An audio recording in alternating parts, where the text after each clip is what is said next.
It was a quiet Sunday evening on February 1st, 2004, in Sarasota, Florida, the kind of peaceful suburban calm that makes you believe nothing bad could ever happen there.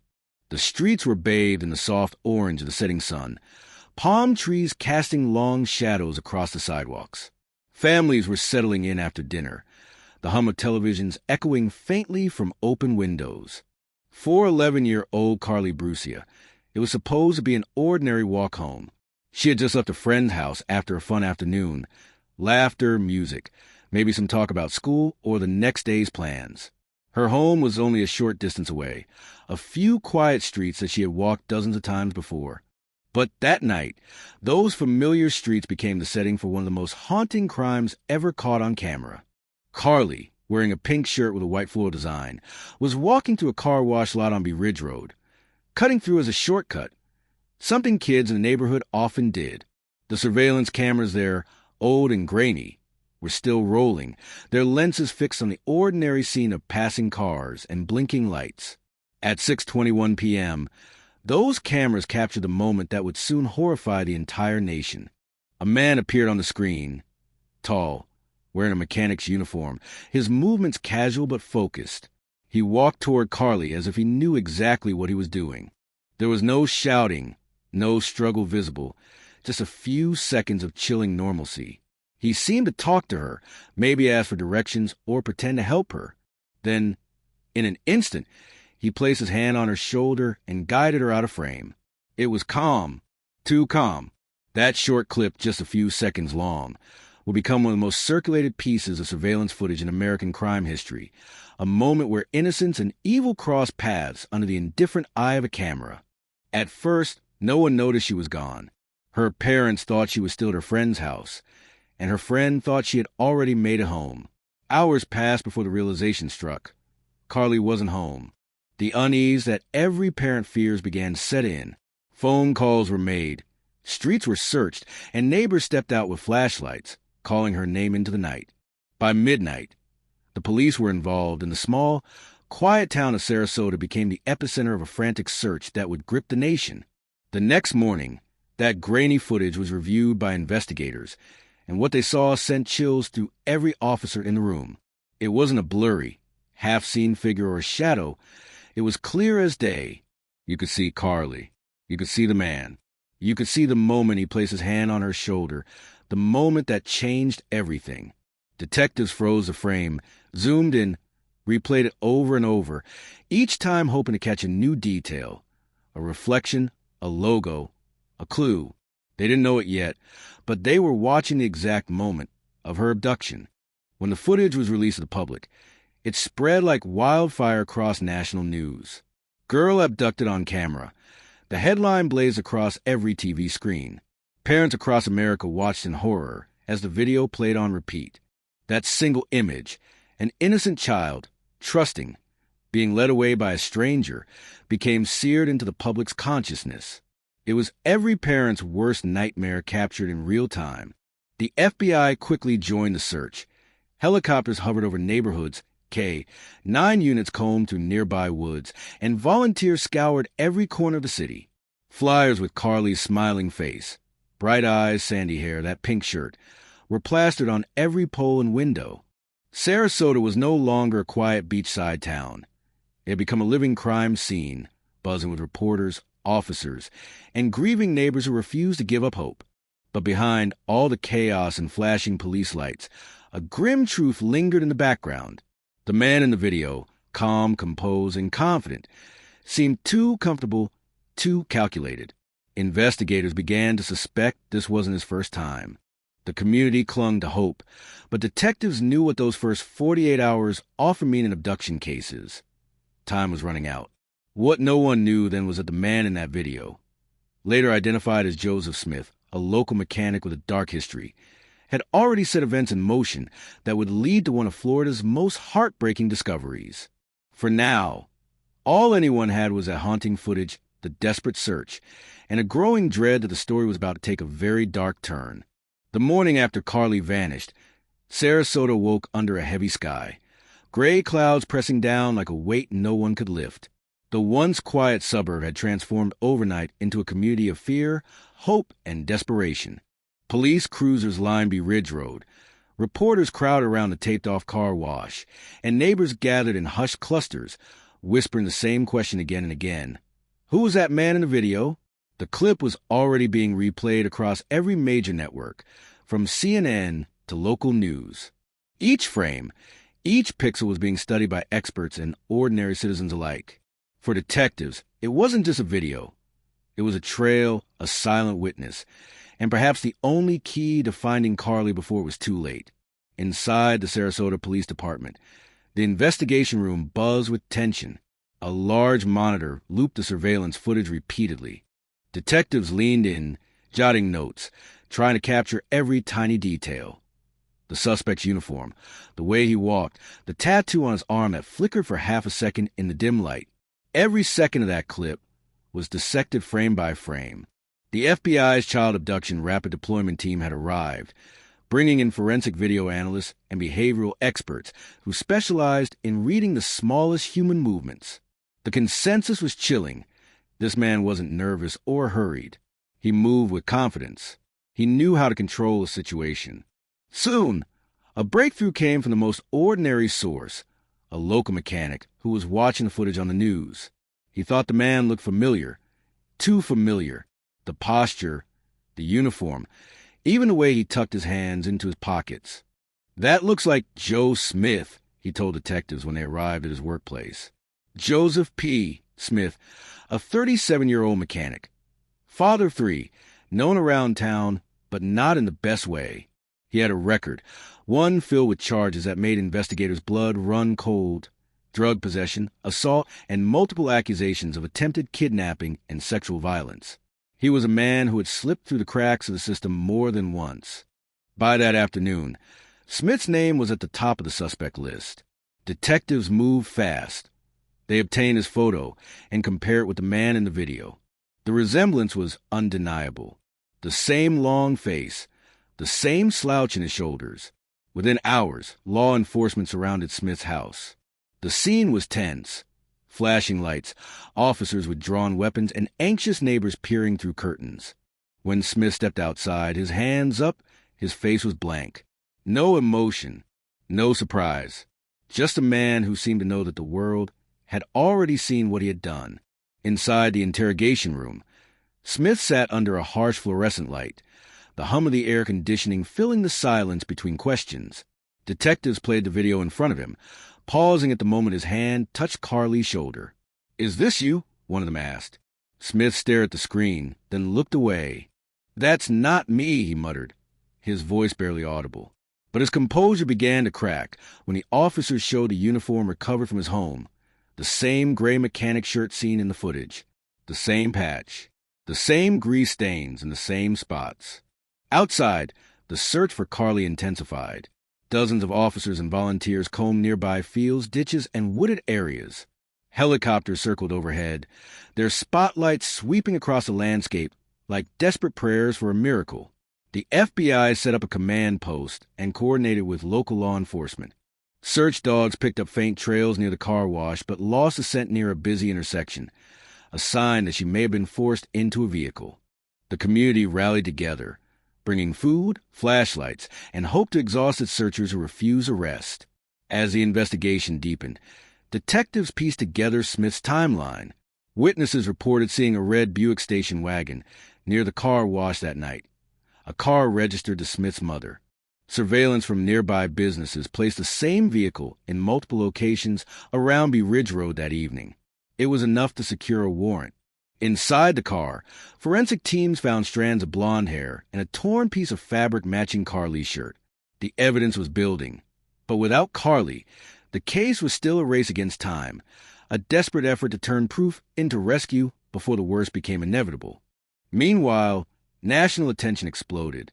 News anchors spoke with trembling voices, urging viewers to report any sightings. Psychics called the police station offering visions, and self-proclaimed witnesses flooded tip lines with conflicting stories. The noise made it harder to hear the truth, but the detectives stayed focused. Every clue was cross-checked, every rumor investigated. They knew the clock was ticking, and every minute mattered. Then came the lead that would change everything. A gas station attendant remembered seeing Smith late that night, muddy and nervous, buying cigarettes and cleaning wipes. His clothes were wet. He paid in cash. Surveillance cameras captured his car pulling out a lot toward a desolate stretch of land behind a church, a place locals knew as a dumping ground for old appliances and trash. It was isolated, overgrown, and eerily quiet at night. When detectives heard that detail, they knew they had to check it immediately. The next morning, a search team headed toward that location, hearts pounding, the air thick with dread. They didn't know what they would find.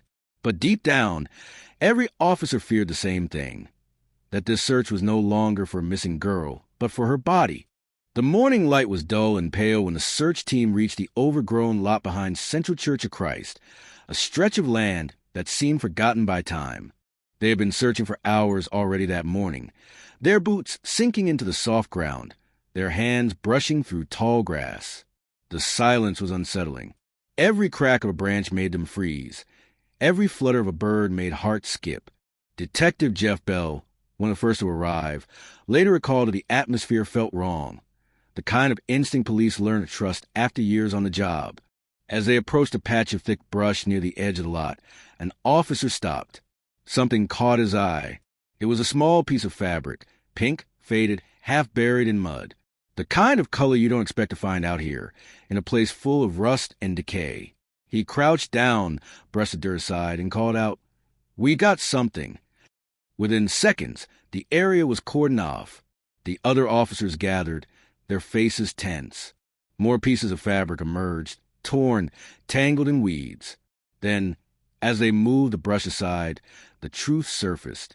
Beneath the leaves and dirt lay the body of a young girl. The search stopped. No one spoke. The sound of cicadas filled the air, loud and unbearable in the stillness. Every officer in that clearing knew instantly who she was, even before the confirmation came over the radio. Carlie Brucia had been found. The discovery sent a wave of devastation through Sarasota. For days, the community had prayed for a miracle, holding candlelight vigils, tying pink ribbons around trees, hoping against hope that she was still alive somewhere.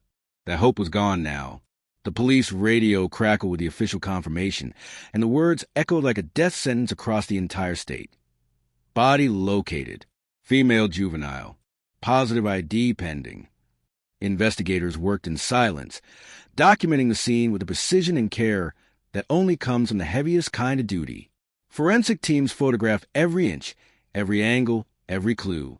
Carlie's body was partially covered, suggesting an attempt to hide her quickly. Her pink shirt, the same one seen in the surveillance video, was torn and stained. Detectives stepped back, trying to steady themselves. Some turned away, eyes glassy. Others clenched their fists, the weight of anger mixing with grief. In law enforcement, you learn to distance yourself, to build emotional walls. But in that moment, those walls cracked. News of the discovery spread faster than the storm clouds building over the Gulf. Reporters crowded the church parking lot. Helicopters hovered overhead, and camera crews jostled for a glimpse of the taped-off area. The Sarasota police chief held a brief press conference that afternoon, his voice shaking as he said the words no one wanted to hear. "We have found the body of a young female, believed to be 11-year-old Carlie Brucia." Behind him, officers stood in silence, their faces pale and hard. Back at the police station, Joseph Smith was brought in again for questioning. This time, there was no calm, no composure.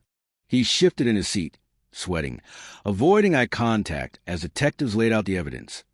The hair found in his car, the surveillance footage, the gas station sighting, and now, the recovery of Carlie's body. When pressed about the area behind the church, Smith hesitated. "I didn't hurt her," he muttered. "I didn't mean to hurt her." But the more he spoke, the more contradictions appeared. His story changed. First, he didn't know her. Then he claimed he'd drop her off somewhere. Then he said he blacked out. The lies tangled around him like vines, pulling him deeper with every word. Meanwhile, forensic results began to arrive. DNA testing confirmed that the hair and fabric fibers found in Smith's car matched Carlie. Soil samples from his boots matched the terrain where her body was discovered. There was no longer any doubt. He was a man from the video, and he was the man responsible. When the charges were read, kidnapping, sexual assault, and first-degree murder, the entire town seemed to hold its breath. That night, candles once again flickered across Sarasota. But this time, they were not for hope. They were for mourning. Strangers embraced in tears outside the Brucia home. Children left handwritten notes and drawings on the lawn. "We miss you, Carlie." The pink ribbons remained, now symbols of loss instead of prayer. For the investigators, the case had reached its most painful point. The truth had been uncovered, but the cost was unbearable. The haunting image of Carlie being led away by that stranger, and the grim discovery behind the church, would stay with them forever. And for the rest of the nation, that surveillance footage, those few silent seconds, became a permanent reminder of how quickly the world can change, and how even in the safest neighborhoods, monsters can hide in plain sight. Narrator. With the evidence mounting, the focus shifted to one person, Joseph Smith, the man whose calm demeanor in that surveillance video had masked a chilling reality. Inside the Sarasota Police Department, the interrogation room felt smaller than it was. Harsh fluorescent lights cast stark shadows across Smith's face, illuminating the sweat glistening on his forehead. The table between him and the detectives seemed more like a barrier than a workspace. For hours, officers presented the evidence piece by piece. The security footage from the car wash, fibers and hairs found in his car, the gas station witness account, and the horrifying discovery behind the church. With each detail, Smith's carefully constructed facade began to crumble. Detective Bell, who had been part of countless interrogations, later said that he watched the mask come off piece by piece. At first, Smith tried to minimize his involvement. "I didn't touch her," he muttered, voice flat, eyes avoiding the camera. He claimed he only saw her and then panicked, insisting he had left her somewhere safe. But the detectives weren't buying it. The evidence was overwhelming, and every lie Smith told only contradicted itself. His hands fidgeted, tapping nervously on the table. His eyes darted to the ceiling, then to the floor, as if looking for an escape route that didn't exist. Narrator. Hours passed. Tension thickened the air like fog. And then the breakthrough. A confession that would send shockwaves through law enforcement and the nation. When pressed about the events immediately after the abduction, Smith's story began to unravel. He admitted he had driven Carlie to an isolated location, the very lot where she was later found. He described the area in disturbing detail. Overgrown, quiet, and away from prying eyes. He recounted how he had panicked when he realized the authorities would be looking for her so quickly. The detectives, listening intently, noticed subtle shifts in his tone. Guilt, fear, and almost clinical detachment as he described the actions that led to her death. The confession was chilling not because of the words alone, but because of the way he spoke them. He described Carlie's struggle, the brief moment she had resisted, and his reaction in cold, calculated detail. He admitted to using cleaning wipes and trying to remove evidence, actions that mirrored the forensic findings discovered in his car. Every sentence tied together the timeline investigators had painstakingly reconstructed from surveillance, witness reports, and physical evidence. Narrator. For the detectives in that room, the weight of what they were hearing was almost unbearable. As Smith continued, his demeanor shifted. Anger and frustration replaced the earlier calm, as the confessing made him realize the impossibility of escaping justice. He admitted to attempting to cover his tracks, moving Carlie's body partially behind brush and debris, the same actions that had been meticulously documented by forensic teams at the scene. Every detail, he confessed, aligned with physical evidence, leaving no room for doubt. Investigators later noted that Smith's confession revealed a disturbing pattern. A man who had previously avoided serious consequences through manipulation and careful planning now openly detailed a crime, almost as if he were rehearsing a story for an audience. He described the abduction as simple in execution, but acknowledged the consequences were devastating, both for Carlie and for himself. His words were devoid of remorse, replaced instead by a chilling acknowledgement of his own cunning. Narrator. The confession didn't just confirm Smith's guilt. It also revealed the terrifying truth of how calculated and deliberate the crime had been. During the interrogation, officers allowed him to recount events in chronological order, meticulously cross-checking each detail with forensic evidence. This painstaking method ensured that the confession was both admissible in court and matched the physical trail investigators had pieced together. As the hours passed, Smith's tone grew defensive, then resigned, and finally eerily matter-of-fact. By the end of the night, he had admitted to every step, from approaching Carlie at the car wash to the moments that led to her death behind the church. Outside the station, the news broke quickly. The nation watched in horror as reporters described the confession in fragments, careful not to sensationalize the most gruesome details. But for Sarasota, the revelation was personal.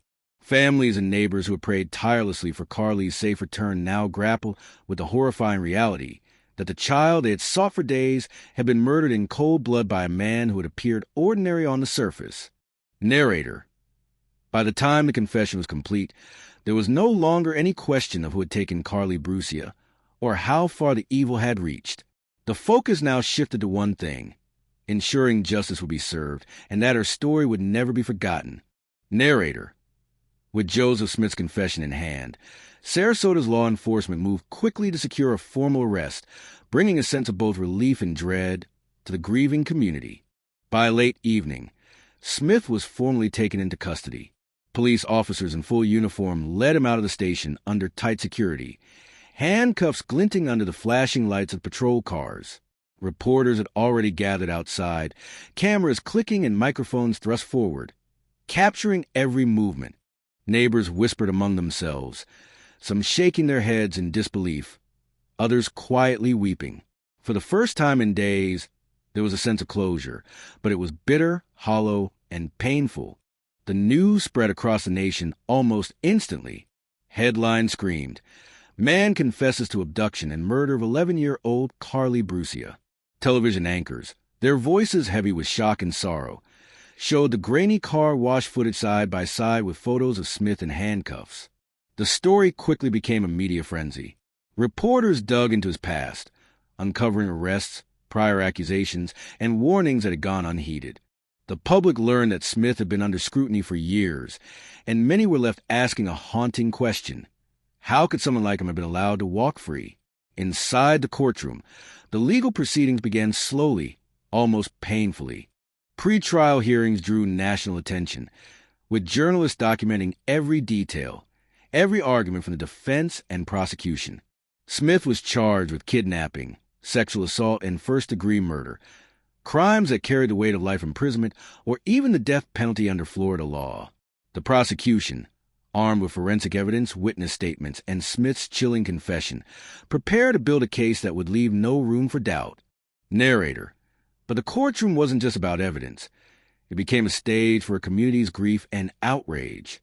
During the preliminary hearings, family members, friends, and neighbors were present, their faces pale with shock, some trembling as they recounted Carlie's vibrant personality, her love for school, her laughter, and the innocence that had been stolen so violently.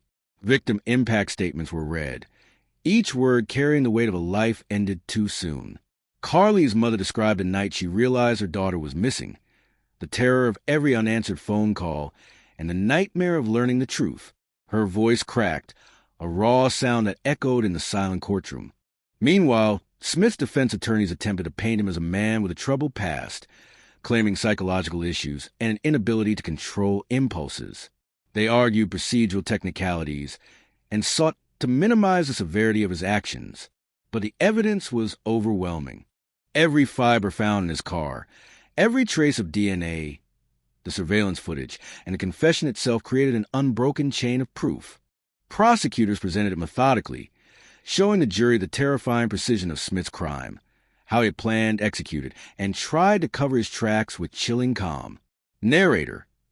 Public outrage grew as the trial unfolded, with viewers across the country horrified by the details of Carlie's abduction and the audacity of her killer. Media coverage dissected every moment: the car wash surveillance, the forensic investigation behind the church, and Smith's behavior during interrogation. Experts were brought on to explain how abduction cases like this happen and why early detection can be critical in saving lives. Psychologists analyzed Smith's demeanor, describing him as manipulative, calculating, and remorseless, a predator who had meticulously chosen his victim. Across America, parents clutched their children tighter, Communities discussed safety measures, and schools reviewed policies to protect young students from similar horrors. Even before the trial concluded, the weight of Carlie's story left a mark. Legislators cited the case in debates on child protection laws, and local law enforcement agencies revised training protocols to respond faster to abduction cases. The tragedy had spurred action, but the cost remained painfully human. A young life cut short and a family forever scarred. Narrator. For Sarasota and for the nation, the arrest of Joseph Smith was only the beginning, a step toward justice, but not the end of the pain. The next chapters would reveal more about his background, the horrifying details of his actions, and the fight to ensure a killer could never harm another child. Narrator. The courtroom became a stage for one of Florida's most chilling cases, a place where evidence, testimony, and human emotion collided in a relentless pursuit of justice. As the trial began, the atmosphere inside the Sarasota courthouse was tense, almost suffocating. Courtroom seats filled with reporters, law enforcement personnel, and members of the public, all eager to witness the proceedings. The media swarmed outside, broadcasting live updates, headlines flashing across television screens. Carlie Brucia murder trial begins. Families, neighbors, and strangers who had followed every twist of the case were glued to the unfolding legal drama, knowing the proceedings would expose the horrifying truth in excruciating detail. The prosecution opened with a chilling narrative, meticulously reconstructing the timeline of Carlie's abduction. They presented surveillance footage from the car wash, the same grainy, haunting clip that had captured the nation's attention. Frame by frame, jurors watched as Smith calmly approached the 11-year-old girl, placed his hand on her shoulder, and led her out of frame. Expert witnesses explained the significance of every detail. The direction she was moved, his posture, and the behavior patterns that marked Smith as a calculated predator. Narrator. Every piece of evidence painted a clear and terrifying picture of premeditation. Forensic specialists testified about the physical evidence connecting Smith to the crime. Fibers from Carlie's clothing were found in his car. DNA traces confirmed her presence, and soil samples matched the location where her body had been discovered. The prosecution emphasized the meticulous nature of Smith's attempt to cover his tracks, presenting photographs from the scene behind the church, showing the overgrown lot where Carlie's body had been hidden. The images were heartbreaking. The innocence of a child contrasted with the cold, lifeless surroundings she had been forced into. Witnesses were called to provide context about Smith's behavior leading up to the crime. Neighbors recalled seeing him act nervously in the days prior to Carlie's disappearance. The gas station attendant testified to seeing Smith late at night, buying items in a suspicious manner, his demeanor anxious and tense.